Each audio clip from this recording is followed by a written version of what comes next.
봅니다. 그리스도의 평강이 너희 마음을 주장하게 하라. 너희는 평강을 위하여 한 몸으로 부르심을 받았나니 너희는 또한 감사하는 자가 되라.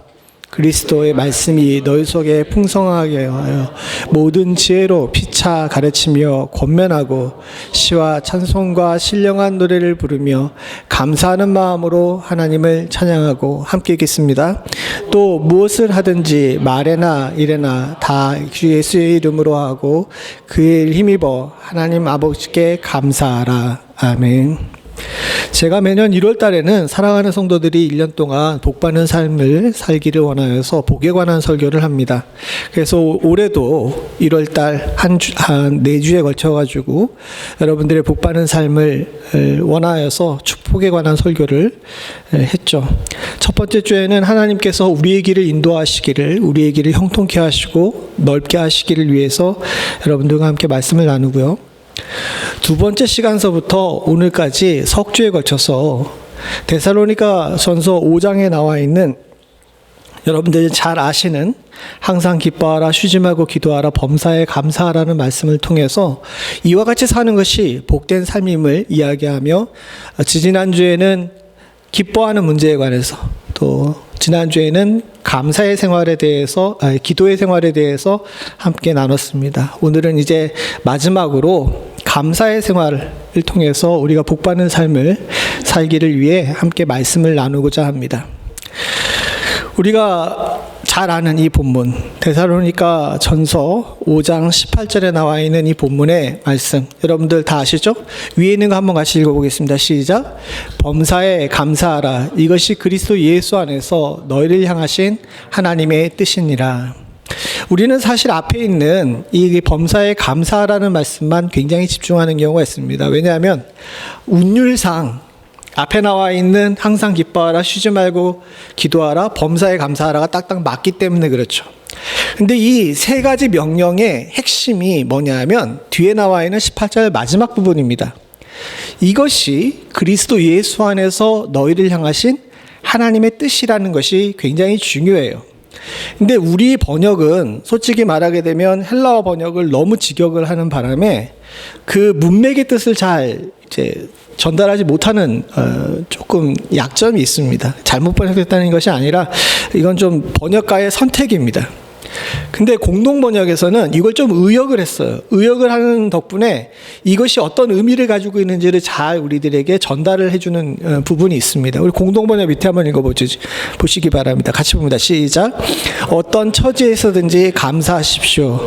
이것이 그리스도 예수를 통하여 여러분들에게 보여주신 하나님의 뜻입니다. 즉 무슨 얘기냐 하게 되면 항상 기뻐하라, 쉬지 말고 기도하라, 범사에 감사하라는 그냥 일방적으로 우리들에게 하나님께서 주신 명령이 아니라 예수 그리스도의 삶을 통해 가지고 우리들에게 보여주신 예수 그리스도의 삶의 모형이라는 뜻입니다. 즉 예수님 이 모델이 돼가지고 우리들에게 어떻게 살아야 되는지를 알려주셨는데, 주님께서 이 땅에 사시면서 세 가지를 했다는 거예요. 뭡니까? 기뻐하셨고 기도하셨고 감사하셨다는 겁니다. 실제로 복음서에 보게 되면 주님께서는 항상 기도하는 일에 쉬지 않으셨어요. 제자들 다 잘 때도 밤낮으로 새벽으로 기도하셨습니다. 그리고 감사한 일에도 항상 뭔가 물질을 받게 되면 감사하는 마음으로 하나님께 기도했다는 내용이 성경에 기록되어 있어요. 즉 항상 기뻐하고 쉬지 말고 기도하고 범사에 감사하는 것은 그냥 일방적으로 하나님께서 우리들에게 전해주신 명령이 아니라 예수 그리스도를 모형으로 우리들에게 모델로 보여주신 삶의 방향인 겁니다. 그리고 그것을 우리 성경에서는 하나님의 뜻이다라고 이야기하면서 하나님의 의도라고 말씀하고 계시는 거죠. 하나님께서는 주의 사랑하는 성도들이 하나님께서 주신 놀라운 삶의 방식대로 살아가지고 복된 삶을 살기를 원하세요. 그리고 그 모델이 예수 그리스도십니다. 그런데 많은 사람들이 이 감사의 부분에 대해 오해하는 경우가 있습니다. 감사에 대해서 성도들도 그렇고 교회 바깥에 있는 사람들도 오해하는 것이 뭐냐면, 하나님께서 우리들에게 은혜와 구원을 주셨으니까 우리들이 하나님께 감사해야 된다라고 말합니다. 맞습니다. 정상적인 성품을 가진 사람이라면 하나님께서 은혜와 사랑을 값없이 우리들에게 주셨으면 마땅히 감사해야 되죠. 그러나 성경에 그런 의도로 감사하라는 명령이 나온 부분도 분명히 있지만 대부분의 성경에서 감사하라고 강조한 것, 특별히 이 데살로니가 5장에서 감사하라고 이야기한 것은 하나님께서 우리들에게 뭔가를 주셨으니까 수여자로서 수혜자인 우리가 하나님께 감사해야 된다는 그런 의미가 아닙니다. 좀 쉽게 얘기하게 되면 하나님께서 우리들에게 뭔가를 주셨으니까 우리가 감사해야 돼라고 이야기하면서 우리들에게 생색을 내기 위해서 이 감사하라고 말씀하신 것이 아니라는 거예요. 여기 뒷부분에 나온 것처럼 하나님께서 우리들에게 감사하라고 하신 것은 하나님의 뜻으로서 성도들이 이 땅에서 죄악이 관영하고 공중권세자인 마귀가 휘두르고 있는 세상 속에서 성도들이 자신의 삶을 온전하게 지키기 위해서 감사가 필요하다라고 말씀하고 계시는 겁니다.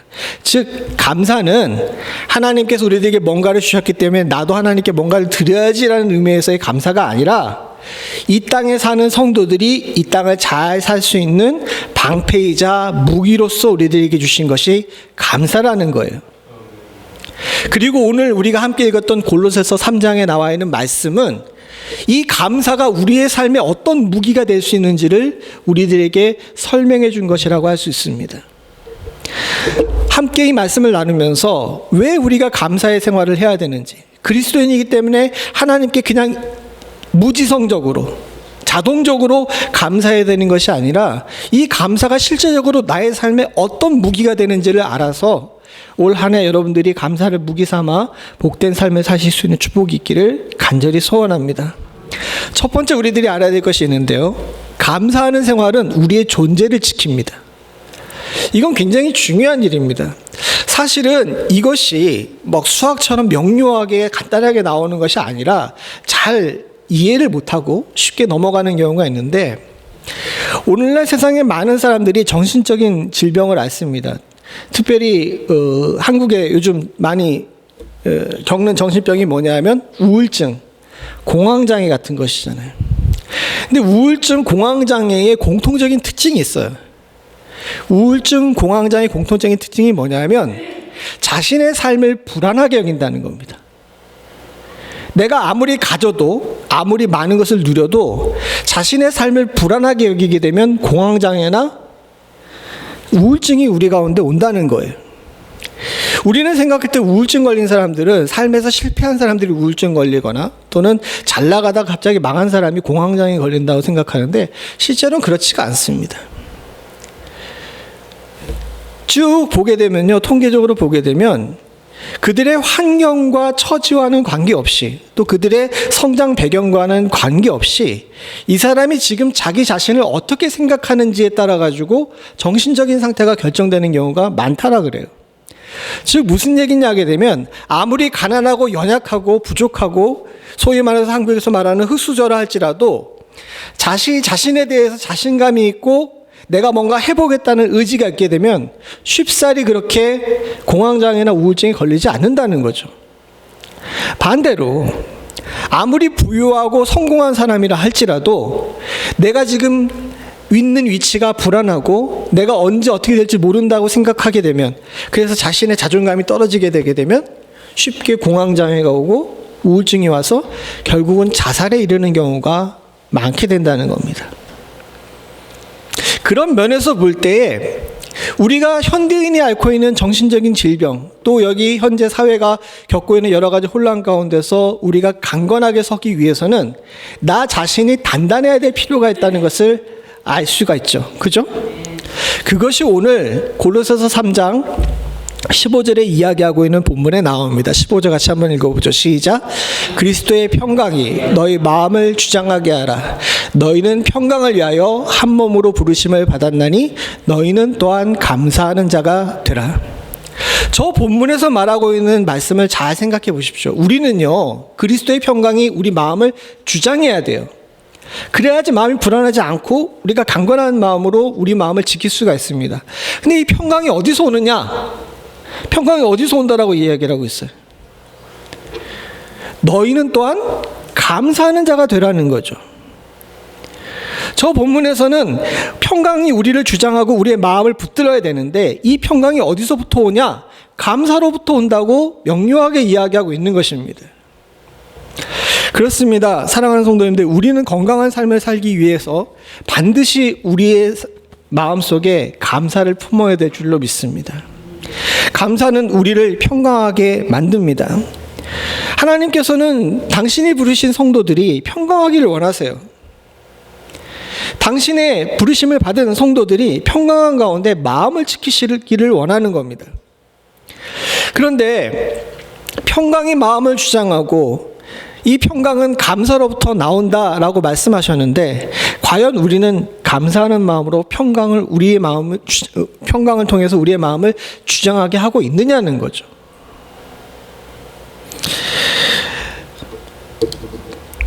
자기 자신에 대해 자신감이 풍족하고 어디로부터 오는지 어디로 가는지를 명확하게 알고 있고 또 내 존재 목적이 무엇이고 내 사명이 무엇인지를 아는 사람은 절대로 마음이 흔들리지 않습니다.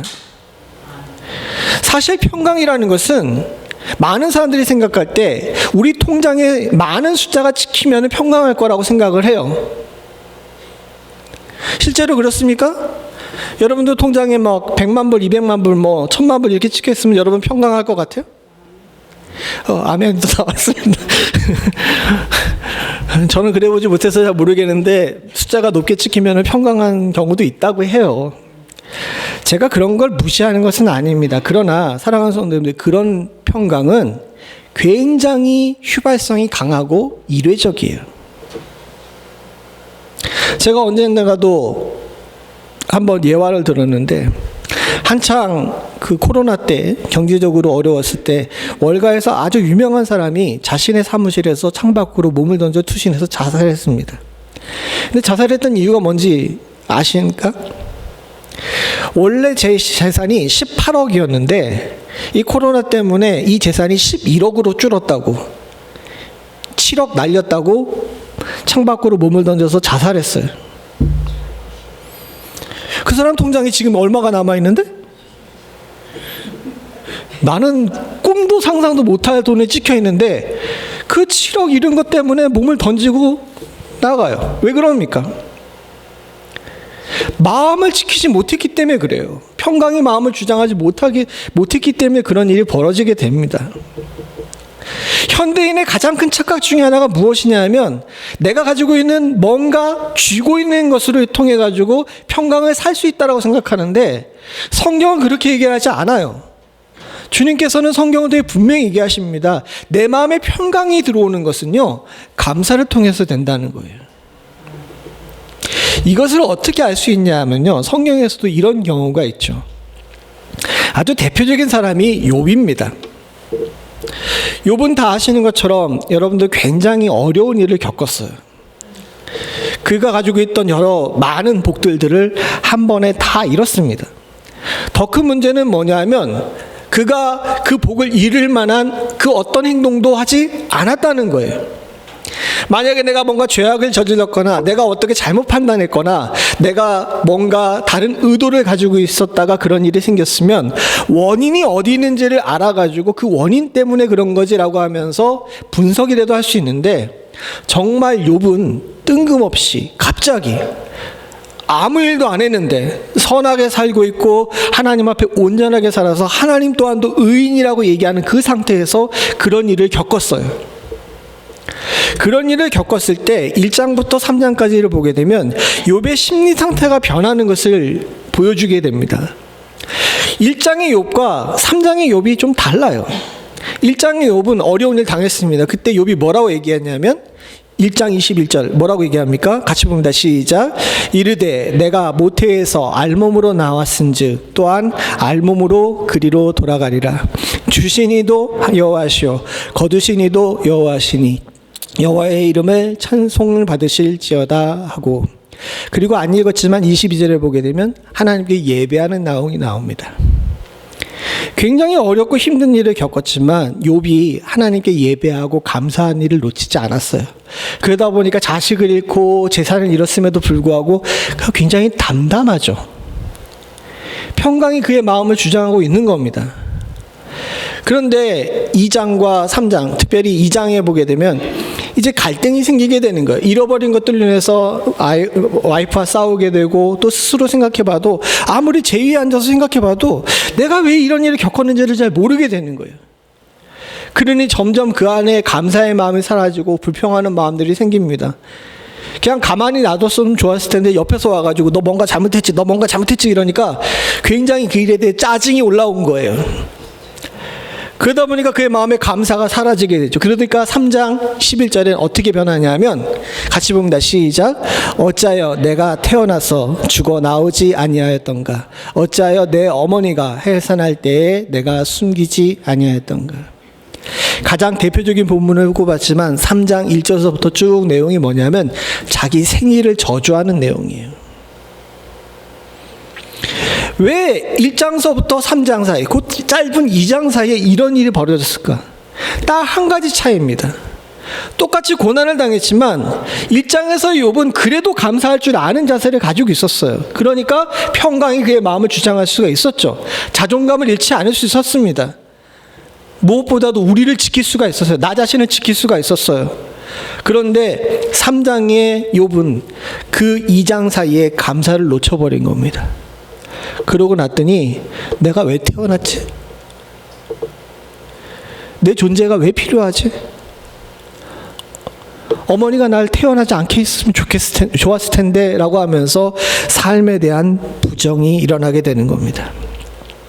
사랑하는 성도님들, 우리가 감사를 회복하고 감사할 줄 아는 삶을 살아야 되는 것은요, 나의 삶을 소중하게 여기고 내가 존재할 수 있는 이유를 만들어내는 가장 좋은 방법이기 때문에 그래요. 감사할 줄 모르는 사람은 자신을 굉장히 비참하게 여깁니다. 그러나 감사할 줄 아는 사람은 나 자신의 자존감이 충만히 차올라요. 이건 세상의 다른 곳에서 이야기하는 것이 아니라 오직 성경에서 이야기하는 우리의 삶을 지키는 방법입니다. 하나님께서 여러분들에게 감사하라고 하신 것은요, 사랑하는 성도님들이 자신을 지켜가지고 주 안에서 평강한 마음으로 살기를 원하시는 아버지의 마음인 거예요. 저와 여러분들이 1년 동안 감사하는 마음을 가져서 하나님의 아버지의 마음을 통해서 우리들에게 의도하셨던 하나님의 뜻, 평강이 우리의 마음을 주장해서 그 어떤 일을 만나도 두려움이나 슬픔이나 괴로움 속에 살지 않고 주 안에서 담대하실 수 있는 축복이 있기를 간절히 소원합니다. 두 번째로 이야기하고 있는 것이 있습니다. 뭐냐면 환경에 휘둘리지 않는 거예요. 감사가 꼭 필요한 이유 중에 하나가 뭐냐면요, 감사하는 사람은 시선을 하나님께 고정할 수 있게 됩니다. 그러나 우리 인생 속에서 감사가 사라지게 되면요, 무슨 문제가 생기게 되냐면 주변이 보인다는 거예요. 환경이 보이기 시작한다는 겁니다. 아니, 목사님 그게 별로 안 좋은 일은 아니잖아요. 뱀처럼 지혜로워가지고 주변에 무슨 일이 생기는지 잘 봐야죠 라고 이야기를 하시는데, 물론 맞습니다. 그렇게 사는 것이 지혜로운 방법이긴 하죠. 그러나 사랑하는 성도님들, 성경에서 말하고 있는 이 말은 우리가 세상의 모든 것들을 다 놓고 예수님만 바라보는 외고수로 살라는 이야기가 아니에요. 주변의 것들도 다 보지만 무엇보다도 우리가 믿는 사람이라면 우선순위가 명확해야 된다는 겁니다. 우선순위가 명확해야 덜 중요한 것들에게 삶이 휘둘리지를 않아요.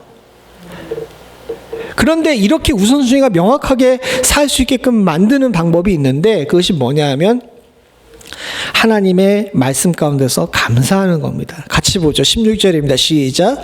그리스도의 말씀이 너희 속에 풍성히 거하여 모든 지혜로 피차 가르치고 권면하고 시와 찬송과 신령한 노래를 부르며 감사하는 마음으로 하나님을 찬양하고. 감사하는 마음은 찬양을 만듭니다. 이 찬양하는 것이 왜 중요하냐게 되면요, 사랑하는 성도님들, 찬양하는 사람은 환경과 관계없이 하나님께 영광을 돌릴 줄 알게 됩니다. 그런데 환경과 관계없이 기쁨으로 살 수 있는 우리가 감사를 잃어버리게 되면요, 점점 눈앞에 있는 여러 가지 것들이 보이기 시작해요. 근데 저도 그렇고 여러분들도 그렇고 감사가 사라지게 되면 옆에 있는 여러 것들이 보이는데 옆에 있는 여러 것들이 좋아요, 나빠요?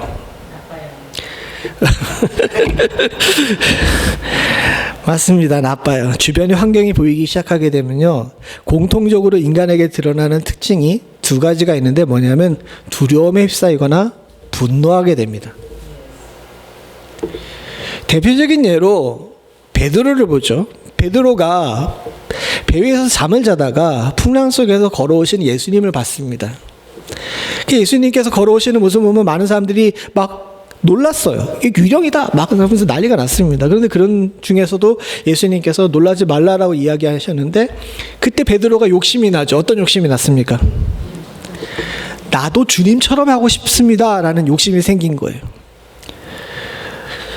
주님께서 베드로에게 오라 라고 이야기하셨어요. 베드로가 용감하게 물 밖으로 발을 내딛습니다. 그 물 위를 걸어요. 여기까지는 좋았어. 근데 여러분들 그 이야기의 뒷부분을 아시지만 베드로의 눈에 뭐가 보이기 시작합니까? 파도가 보이기 시작한 거예요.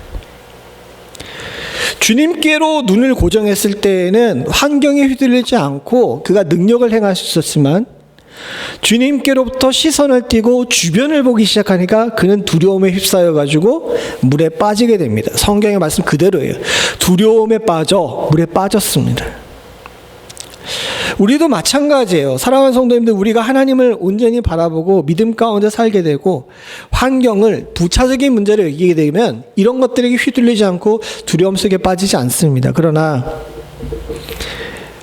시선을 놓치게 되고 우리 입에서 감사의 찬송이 사라지고 여기 나온 것처럼 감사하는 마음으로 하나님을 찬양하는 이 자세가 사라지게 되면요, 바로 시야가 흩어지게 되고, 시야가 흩어지게 되면 어떻게 됩니까? 두려움에 빠져가지고 인생의 늪에 빠지게 되는 거예요. 또 한 가지 특징은 분노하게 되는 거죠. 우리가 하나님의 눈에서 벗어나서 다른 세상을 보게 되면요, 여러분들 분노할 일들 뿐입니다. 여러분 그렇지 않습니까? 요즘 뉴스 보세요, 안 보세요?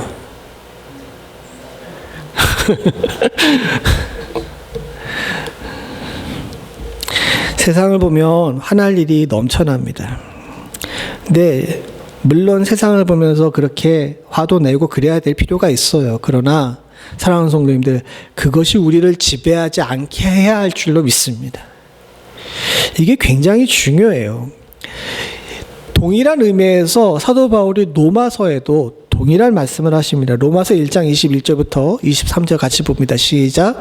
하나님을 알되 영화롭게도 아니하고 감사하지도 아니하고 오히려 그 생각이 허망하여지며 미련한 마음이 어두워졌나니 스스로 지혜 있다 하나 어리석게 되어 썩지 아니하는 하나님의 영광을 썩어질 사람과 새와 짐승과 기어다니는 동물 모양의 우상으로 바꾸었느니라. 이 본문을 잘 보십시오. 우리가 하나님을 알아요. 모르는 게 아닙니다. 모르지 않지만 우리 마음속에 하나님을 찬양하는 것과 감사하는 것이 사라지게 되면요, 어떻게 됩니까? 하나님을 알매도 불구하고 썩어질 것들에게 눈을 돌리게 되는 거예요. 더 나쁜 것이 있는데 뭐냐면 환경이 눈에 들어와가지고 그것들로 인하여서 두려움에 빠지고 분노하는 것까지는 좋은데 더 나가서 저 썩어질 것들에게 마음을 빼앗기게 되면요, 환경을 왜곡하기 시작하는 겁니다. 있는 그대로 바라보지 못하고 그것을 더 크게 바라봐가지고 위기를 더 큰 것으로 여겨서 가지지 않아도 될 두려움을 겪거나 아니면 여기 로마서에 이야기한 것처럼 심지어는 그것을 숭배하게 돼요.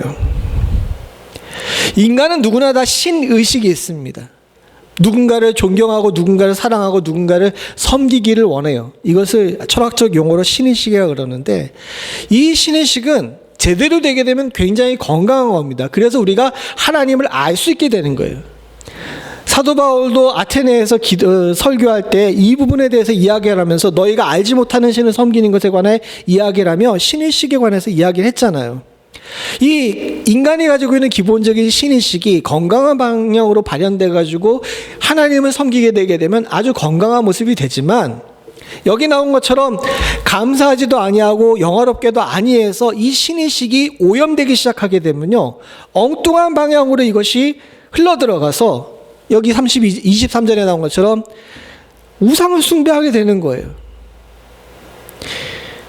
로마서 5장 여기 23절에는 새 짐승, 기어다니는 모양, 뱀 같은 것들을 이야기를 하면서 이런 것들을 우상을 섬긴다 그러는데, 현대인들은 이것뿐만 아니라 물질이나 스포츠 스타나 연예인이나 정치가들을 우상으로 섬기게 되는 거죠. 이런 일들이 사실은 우리 안에 원인이 있는데 뭐 때문이라고요? 감사하는 마음이 없기 때문이라는 거예요. 한국에는 외국인들이 가가지고 깜짝 놀란답니다.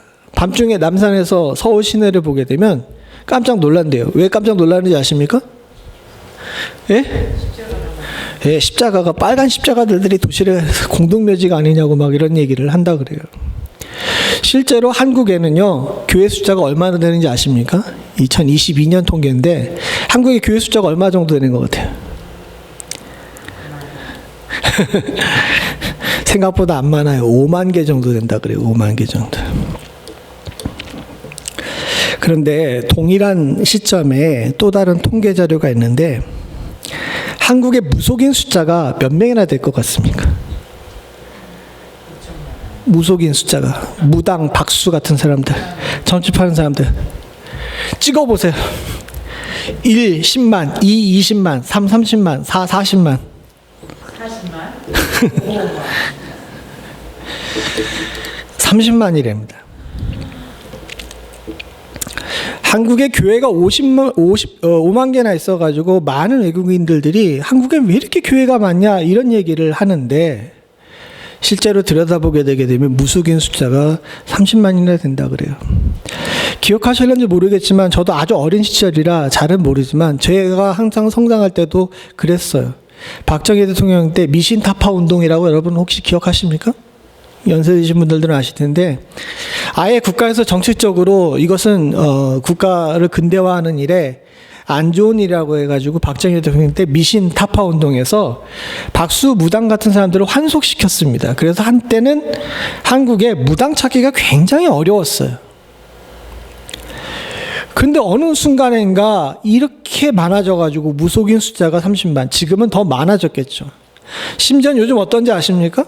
직장 생활 잘하다가 은퇴한 다음에 무속인이 되겠다고 무속인 공부하는 사람들이 있어요. 은퇴 후에 제2의 직업으로 그것을 삼겠다고.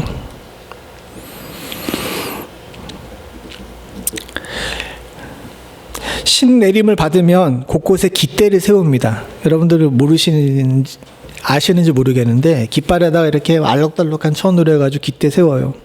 심지어는 저 캘리포니아에도 가면은 그 오렌지 카운티나 LA 같은 데 그런 거 달아놓은 데가 있어요. 처음엔 몰랐어요, 그게 뭔지. 근데 그게 신받았다는 특징이랍니다.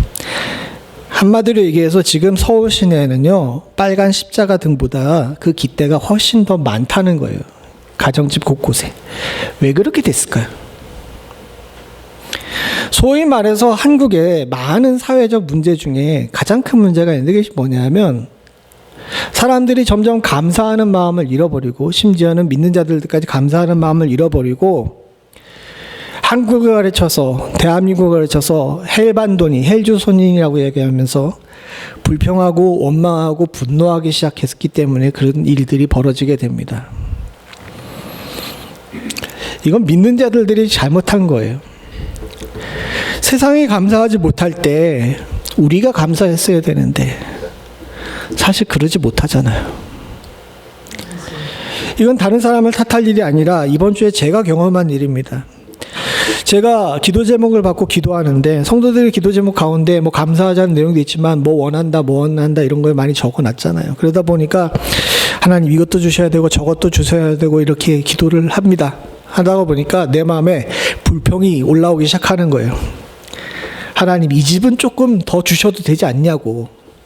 막 이런 생각이 드니까 감사하는 기도를 하기보다는 불평하는 기도를 하기 시작하죠. 그러니까 뭐가 됩니까? 점점 제가 망가지기 시작하더라고요. 처음에 성도들의 기도를 시작했는데 차츰차츰 무슨 문제가 생기냐면 제 주변에 있는 여러 환경들을 이야기를 하면서 하나님 나한테 왜 이러십니까? 라고 하면 불평하기 시작하죠. 그래 막 혈압이 막 올라가요. 해도 안 해도 될 걱정도 막 하면서 막 엉뚱한 데로 갑니다. 결국 코피가 딱 터지고 나서야 멈췄어요. 아, 내가 이렇게 살다간 가겠구나. 적절하게 하나님께서 치셔가지고 너 지금 그렇게 하는 거 잘못한 거야 라고 이야기를 해주셔가지고 멈출 수가 있었습니다. 근데 우리 지금 그러지 않느냐는 거예요. 사랑하는 성도님들, 주님께서 우리들에게 감사하라고 이야기를 하신 것은요, 환경에 휘둘리지 말고 믿는 사람답게 담대하게 세상을 바라보면서 찬송과 기쁨으로 살기를 주님께서 원하신 겁니다. 세상 사는 게 힘들다는 거 하나님께서 모르시겠어요? 아세요. 아심에도 불구하고 감사하는 마음으로 살면 우리 안에 여기 골로새서 16장에 얘기하는 것처럼 감사하는 마음으로 찬양하는 능력이 생긴다니까요. 주님께서는 당신의 아들, 딸들이 그렇게 살기를 원하시는 겁니다. 사랑하는 성도님들, 주 안에서 이렇게 사실 수 있는 축복이 있기를 간절히 소원합니다. 마지막으로 사랑하는 성도님들, 오늘 본문에서 이야기하고는 감사로 우리가 받을 수 있는 능력이 있는데 그건 뭐냐면 썩어질 것들로부터의 자유예요. 17절 같이 한번 읽어보죠. 같이 봅니다. 시작. 또 무엇을 하든지 말에나 일에나 다 예수의 이름으로 하고 그를 힘입어 하나님 아버지께 감사하라. 굉장히 어렵게 써놨는데 일견 들으면 간단하죠라고 이야기할 수 있지만 저 헬라어 원어 자체가 문장 구조가 그렇게 썩 매끄럽지가 않아요. 근데 저걸 조금 의역해가지고 풀어보게 되면 예수의 이름으로 범사에 행하고 예수를 힘입어 감사하는 생활을 하라라는 뜻으로 해석할 수 있습니다. 즉 예수 통해서 모든 일을 바라보고 예수를 통해서 감사하는 생활을 할 것을 주님께서 말씀하신 거죠. 하나님을 통해 가지고 하나님께서 원하시는 것은요, 믿는 자들이 예수님을 통해서 감사하는 마음으로 세상을 다 바라볼 줄 아는 것을 원하셨어요. 즉 예수 안경을 끼고 세상을 바라보라는 거죠. 근데 예수 안경을 낄 수 있는 방법이 뭐냐? 감사하는 생활이라는 겁니다. 이건 굉장히 중요합니다. 사랑하는 성도님들, 세상의 모든 것들을 판단할 때 우리 눈으로 보게 되면 굉장히 혼란스럽고 어지럽고 초점이 흐려지게 됩니다. 지난 새벽 예배 때도 말씀드렸지만 눈이 흐려진다는 것은요, 헬라어 원어상 눈이 흐려진다는 것은 이게 하나로 안 보이고 둘로 셋으로 보인다는 거예요. 초점이 흩어졌다는 거죠. 오늘 본문에서 얘기하고 있는 성도들이 감사하는 생활을 해야 되는 것은요, 모든 세상의 모든 것들을 볼 때에 예수의 눈을 통해 가지고 명확하게 보라는 겁니다. 감사는 우리들에게 예수라는 렌즈를 끼게 해요. 그래서 예수를 통해서 모든 것들을 바라볼 수 있게 되죠. 사실 이것은 주님의 말씀의 핵심이기도 합니다. 예수님이 오셔서 이 땅에서 사역하셨던 그 시대는요, 정치적으로 혼란스럽고 경제적으로 빈부격차가 굉장히 심했던 시대예요. 그래서 예수님 주변에는 모든 사람들이 다 화나 있어. 다 불평불만이 많아. 예수님의 제자들을 보세요. 그 중에 열심당원이라고 했는데 열심당원들이 뭐냐면 테러리스트들이에요. 왜 가룟 유다가 예수님을 팔았어요? 이 사람에게 민족의 구원을 원했는데 그렇지가 않았거든. 실제로 예수님 주변에 모였던 초기에 많은 사람들은 예수님을 통해 가지고 사회적인 변혁과 정치적인 이득을 얻기를 원했어요. 제자들은 그것을 끝까지 포기하지 못했죠. 그만큼 그들은 불평과 불만이 가득했던 화난 사람들이었던 겁니다. 그런데 예수님께서 마태복음 6장에 산상수훈에 이야기하시면서 이것을 얘기하시죠. 너희는 무엇을 먹을까? 무엇을 입을까? 염려하지 말라. 목숨을 위해 무엇을 입을까? 목숨을 위해 무엇을 먹을까? 생각하지 말라. 무엇이 중요하냐? 의복이냐? 음식이냐? 뭐가 중요해요? 생명이 중요한 거잖아요. 본질이 흐려졌어요. 왜? 다 불평과 불만 속에서 감사가 없는 생활을 하기 때문에 그런 겁니다. 감사는요, 믿는 자들로 하여금 삶의 본질이 무엇인지를 볼 수 있는 능력을 갖게 하는 줄로 믿습니다. 삶의 본질이 무엇인지를 알게 되면요, 길을 잃어버리지 않아요. 내가 무엇을 택할 것인지를 제대로 판단할 수 있는 능력을 갖게 되는 줄로 믿습니다. 그런데 안타깝게도 말세가 되면요, 자꾸 감사하는 생활을 성도들에게로부터 뺏어가서 예수 안경을 걷어가게 됩니다. 제가 눈이 나빠가지고 안경을 벗으면요, 옆에 앉아 계신 권사님의 장로님 얼굴이 하나도 안 보여요. 뒷부분에 계신 분들은 그냥 존재만 느껴지지 아무것도 안 보입니다. 마치 말세에 감사가 없어진 생활은 이런 생활을 하게 되는 거예요. 반쯤 장님처럼 생활하게 되는 겁니다.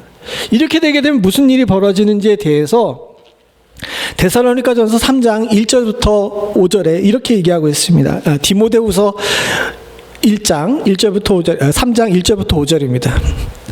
같이 봅니다. 한 절씩 봅니다. 시작. 너희는 이것을 알라. 말세에 고통하는 때가 이르니니 사람이 자기를 사랑하며 돈을 사랑하며 자랑하며 교만하며 비방하며 부모를 거역하며 감사하지 아니하며 거룩하지 아니하며 무정하며 원통함을 풀지 아니하며 모함하며 절제하지 못하며 사나우며 선한 것을 좋아하지 아니하며 배신하여 조급하며 자만하여 쾌락을 사랑하기를 하나님 사랑보다 더하며 함께 읽겠습니다. 경건의 모양은 있으나 경건의 능력은 부인하니 이 같은 자들에게서 내게 돌아서라. 사랑하는 성도님들, 말세의 특징, 특별히 믿는 자들이 말세에 성도답지 못하게 사는, 그래서 길을 잃어버려서 여기 나와 있는 이렇게 엉망으로 살게 되는 이유 중에 가장 큰 이유가 감사하지 못하기 때문이라고 2절에 얘기하지 않습니까? 저희는 감사의 렌즈를 잃어버리지 않기를 원합니다. 주님께서 우리에게 감사하라고 하신 것은 당신께서 주신 은혜를 우리가 받았으니까 그것에 대해서 뭔가 보답으로 우리들이 감사하는 마음을 갖기를 원하시는 생색의 의미가 아니에요. 다시 정리하게 되면 하나님께서 믿는 자들에게 감사하라 그러신 것은요, 이 험악한 세상 속에서 든든한 갑옷을 입고 훌륭한 무기를 들고 눈 똑바로 뜨고 세상을 대적할 수 있는 능력이 감사로부터 나오기 때문에 감사하라고 하신 줄로 믿습니다. 올 1년 사랑하는 성도님들, 감사할 수 있을 때뿐만 아니라 감사할 수 없을 때에도 감사함으로 말미암아 하나님의 뜻대로 여러분들의 삶을 온전히 지킬 수 있는 능력을 갖기를 간절히 소원합니다. 이것이 복입니다. 한국에 계신 저희 아버님께서 이제 굉장히 연로하셨습니다. 80 넘으셨을 뿐만 아니라 30년 동안 스트로크로 고생하셨기 때문에 95년도에 쓰러셨으니까 벌써 30년 되셨죠. 반을 못 쓰시는 데다가 말도 어눌하세요. 그래도 일주일에 한 번씩 제가 전화하면은 어머니께서 아버지에게 전화를 받고 주십니다. 아버지가 본인이 말씀을 제대로 잘 못하시기 때문에 이게 그분에게 있어서는 굉장히 상처세요. 그렇지 않습니까? 목회자로 평생을 사셨는데 본인이 말을 제대로 못하고 떠듬떠듬 한다는 것이 굉장히 스트레스 받죠. 그렇기 때문에 다른 사람 앞에서 말을 잘 안 하십니다.